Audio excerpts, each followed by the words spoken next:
안녕하세요. 김동섭입니다. 1월 13일 아침 시작하도록 하겠습니다. 지난주 금요일날 미국 시장은 다우와 나스닥이 1.63% 똑같이 하락했습니다.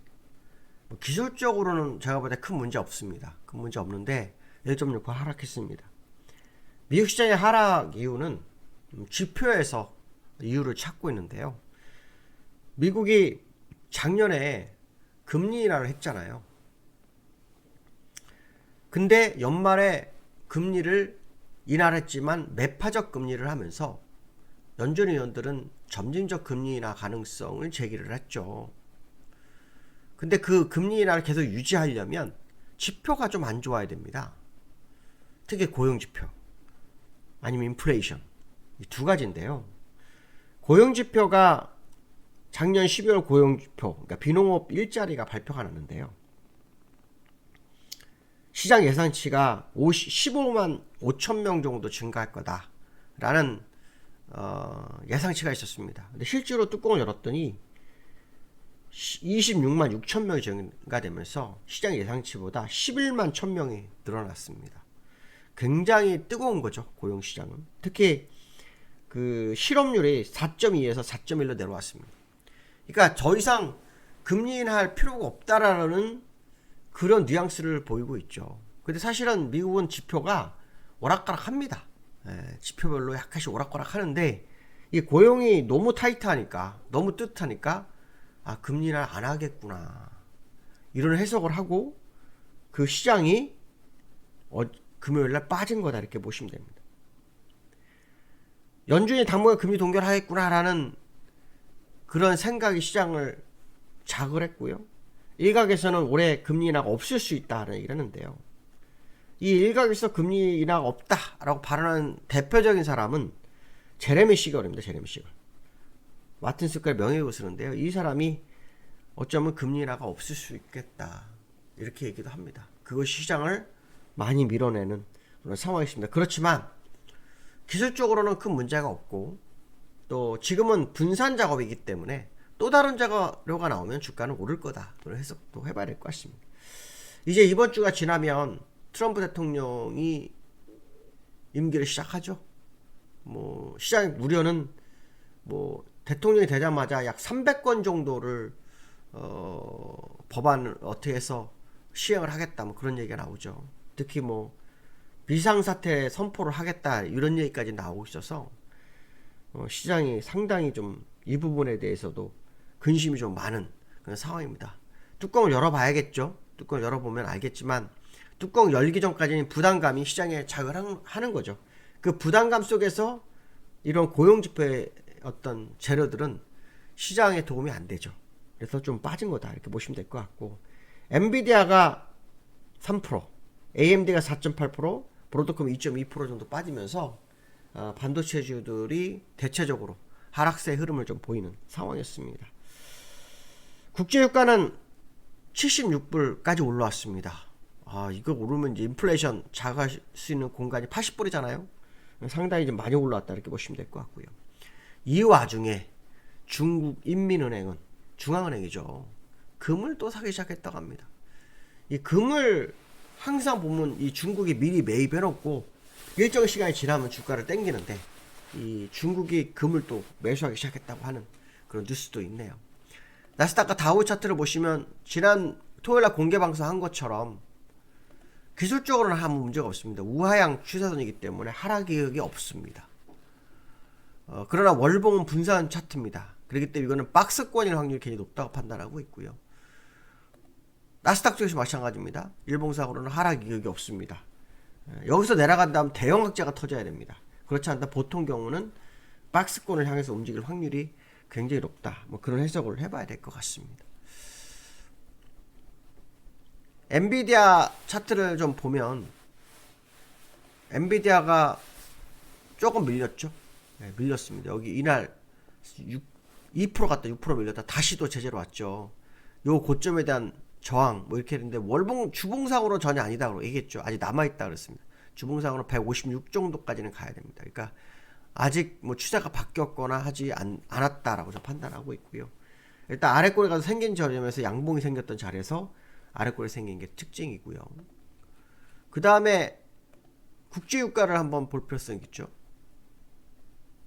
국제유가를 좀 보시면은 서부텍사스 중유주가 76불까지 왔어요. 갑자기 확 올라왔습니다.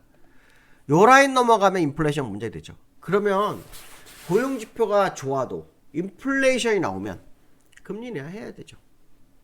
인플레이션이 이제 갈수록 공에 또 올라왔습니다. 그래서 유가에서 변화가 또 한번 잡히는 그런 상황이 됐고요. 10년물 국채금리가 4.8% 육박하고 있답니다. 4.8%. 이건 또 시장에 도움이 안 되죠. 그래서 어쨌든 안 좋은 재료가 지난주 금요일날 좀 많았던 것은 사실이다, 이렇게 보시면 될 것 같고요.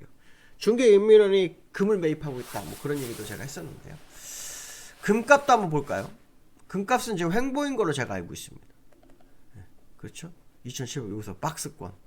근데 지금 이게 지금 올라오려 하잖아요. 예전에 여기서 거의 한 1년을 중국하고 러시아가 금을 매집을 했어요.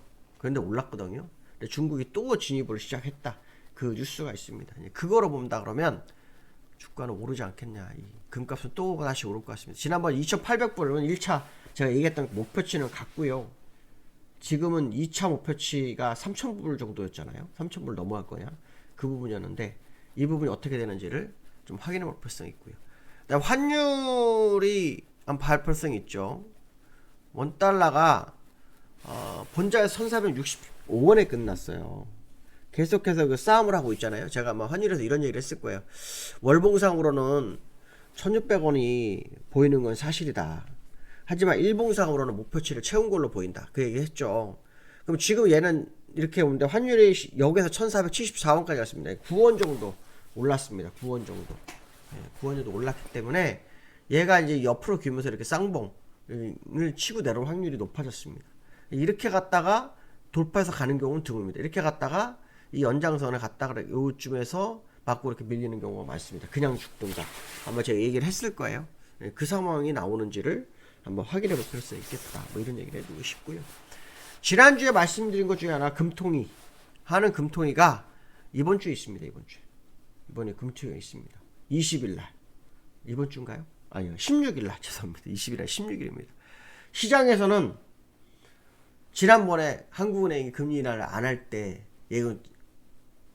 안 할 때 무슨 뭐 재정 건전성, 집값 뭐 이런, 집값 떨어졌죠. 많이 떨어지고 있습니다. 그렇죠? 그러고 난 다음에 문제가 되면 환율입니다. 환율. 근데 저는 개인적으로 지금 경기 부양이 필수다, 이거 안 하면 나중에 후회할 거다, 이 얘기를 합니다. 근데 저는 이 한국은행 총재들 마음을 잘 모르겠습니다. 예전에 뭐 김중수 하는 총재 같은 경우에도 금리 끝까지 버텼죠. 네, 버텼습니다. 근데 저는 금리를 지금 인하해서 경기 부양, 우리나라가 그 경기 부양이 필요한 때거든요. 지금 내수가 싹 다 죽어버렸기 때문에 경기 부양, 특히 내수가 죽은 거로 끝나는 게 문제가 아니라 개인들 호주머니 돈이 없습니다.